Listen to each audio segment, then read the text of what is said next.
All right, guys. I'm making this video to talk a little bit about a camera that is starting to create buzz again.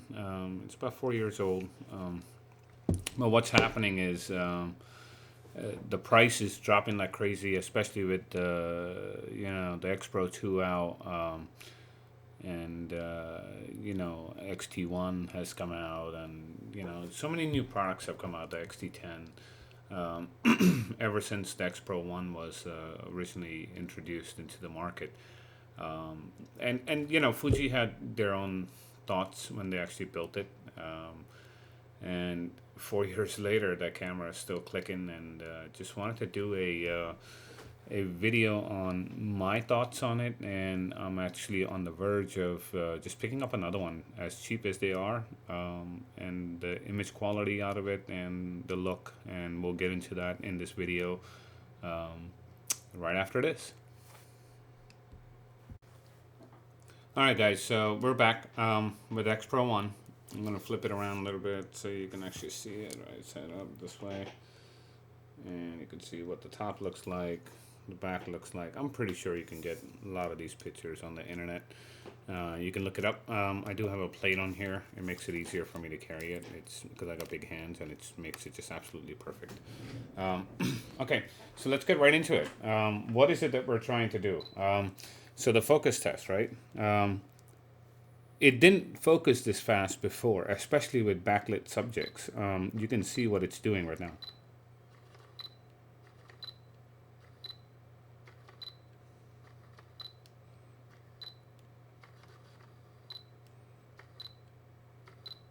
And this is again with the 1.2. It's one of the worst lenses you can put on there, because it's got such a big barrel on it to spin around, to do what it needs to do.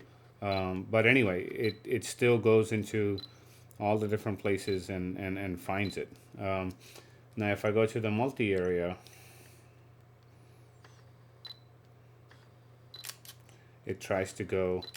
You can still see. I mean, it's become very fast on how fast it can actually, once it acquires focus, it'll take the shot for you right away. Won't wait, but it will not take it till it acquires focus. And I just did that little corner there to get to it, and it nailed it. You can literally see it right here, and this is the actual image up close up. You can see this. You can see that. It's right in focus, and this is again a 1.2 wide open. So, what does this mean?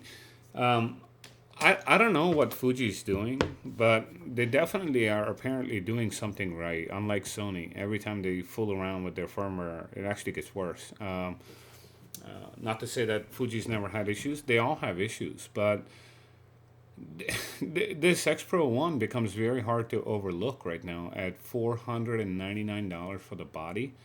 Man, all I can tell you is, unless you're, pixel peeping like there's no tomorrow, and you gotta have gazillion megapixels, there is no better value for the money right now. Even and again, I say this not to upset anyone, or get them riled up. I'm just saying this as it is. With what they've done to the X-PRO1, I'm almost tempted to pick up another one rather than an X-PRO2 at this point. Um, is the X-PRO2 really going to give me something above and beyond that's going to blow my mind? Maybe in some respects, but in most respects, it's pretty much going to do the same function. Uh, is X-PRO2 faster? Absolutely it is. But I'm not planning on shooting the Super Bowl with this thing. If I need a faster camera, I'll use the XT1. And if I need something that is like an absolute, brick that I can actually knock dead anything that moves, I'll go grab my Canon 1D bodies and do that. But I want to avoid using those. They're there. I love them. That love and that 20 years of service that they're provided with no issues. It's got more of an emotional value at that point. But with the new Sony's, I had major issues, major issues. They just every firmware, it just you felt like literally picking the camera up and tossing it across the window. And it's really sad that they can't get it right. But Fuji, on the other hand, a company that everyone underestimates all the time. You know, people, oh yeah, they don't know how to make cameras, man. They're not quick. They're not this. They're not that. Well, that might be fine and dandy, but that's your opinion. After you use an X-PRO1, and again, let me clarify something very clearly up front here about the X-PRO1. It's not for everyone. Okay, it's really made for it's got pro in the name. Okay, so it was steered towards professional photographers. It's really not a camera for novices, and I don't mean that a novice can't pick it up and start using it. Absolutely you can. But if you have that love for wanting to be creative with photography on a rangefinder style camera, there is nothing better than this, the X-PRO1 and the X-PRO2. The X-PRO1 just is a hell of a deal because like it used to be $1,800 just like the X-PRO2 when it was new, and $500 for a brand new one in the box. It's very hard to overlook and beat. Very hard to, and this one has no anti-aliasing filter in there. For $500, there is no full frame option. There is no option from any other manufacturer on the planet right now that can come close to what you're getting when it comes to image quality out of the X-PRO1 for $500. So why the X-PRO1 over even the XT1 for me on certain situations? And again, you guys might like this, you guys might not. I love the look of the pictures and the images that come out of the X-PRO1. There's something about the original X-Trans sensor that really mimics film as close as possible. Not saying that the XT1 is no good and the X-PRO2 are no good. They're great cameras, but they're different. So just understand that they're different.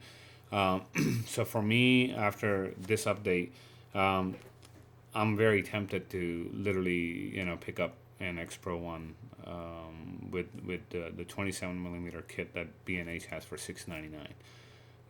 And for that kind of money with that lens on there and the body, it's a no-brainer, absolute no-brainer to keep one of those X-PRO1s that are brand new, built and recently built. I'd love to have one and love to keep it and keep it for a long time. Again, I bought this one used, but I bought my XT1 brand new, and there's absolutely nothing wrong with it. There's nothing wrong with this camera.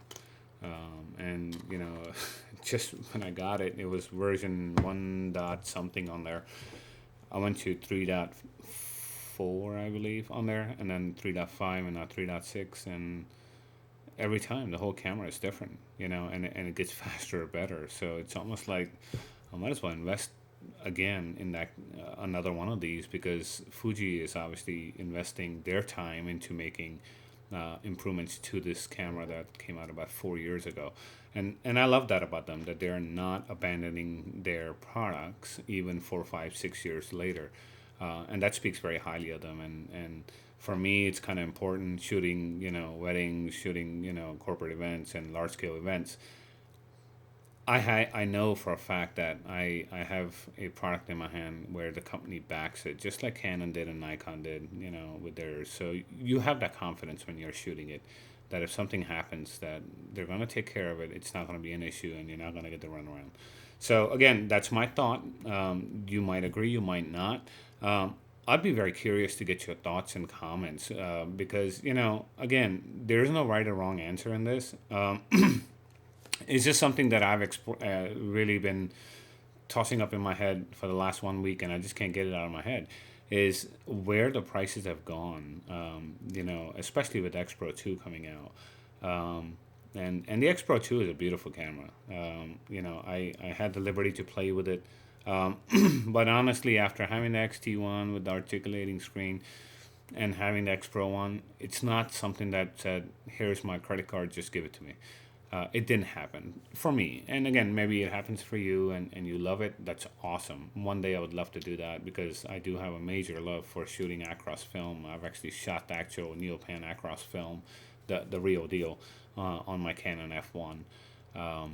So, this camera here really reminds me of my F1 more than anything. And let me show you the F1 that I have.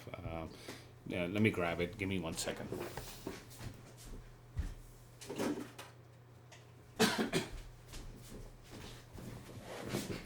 All right, so here you are.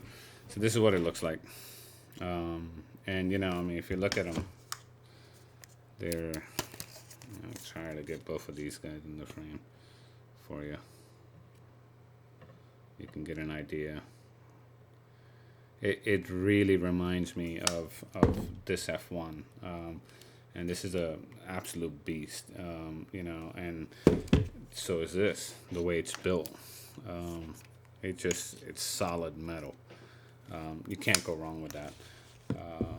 Am I old school with that? Yeah, I am. But you know what? I'm not ashamed to be it because um, having shot film for you know many decades now, as a kid till now, and especially a lot of Fuji film. I loved shooting Velvia and slides, and having that into these cameras is it's very nostalgic. It brings back memories that I can't put any price tags to. No other system, including the Canon system, was able to do. Well, the Canon system, obviously, I shot, Fuji film on it, so yeah, it was there. The nostalgia was there, but being able to do that in a digital camera right out of the camera, that's just awesome. So again, I thank Fuji for whatever they're doing. I plan to probably pick up another X-PRO1, so I can have three cameras. I don't mind keeping one around for $500. I'll keep it absolutely, especially if I can get a brand new, made in Japan. Why not? It surely beats buying, a Sony or a Panasonic or something for $500 that you just are. It's plastic made and it's just not the same game. And the beauty is I already have the lenses to go with these, so I can literally be at an event and have three bodies just ready to just pick up and rock and roll. Anyway, just my thoughts, and leave your comments and what you think. I mean, if you think that it's a good buy, or if you feel that otherwise, if you feel that something else might be a better option, I'd be happy, to listen to other options because, there isn't a right or wrong answer. You just have to find one that works for you. Like, subscribe. Talk to you guys soon. Thanks.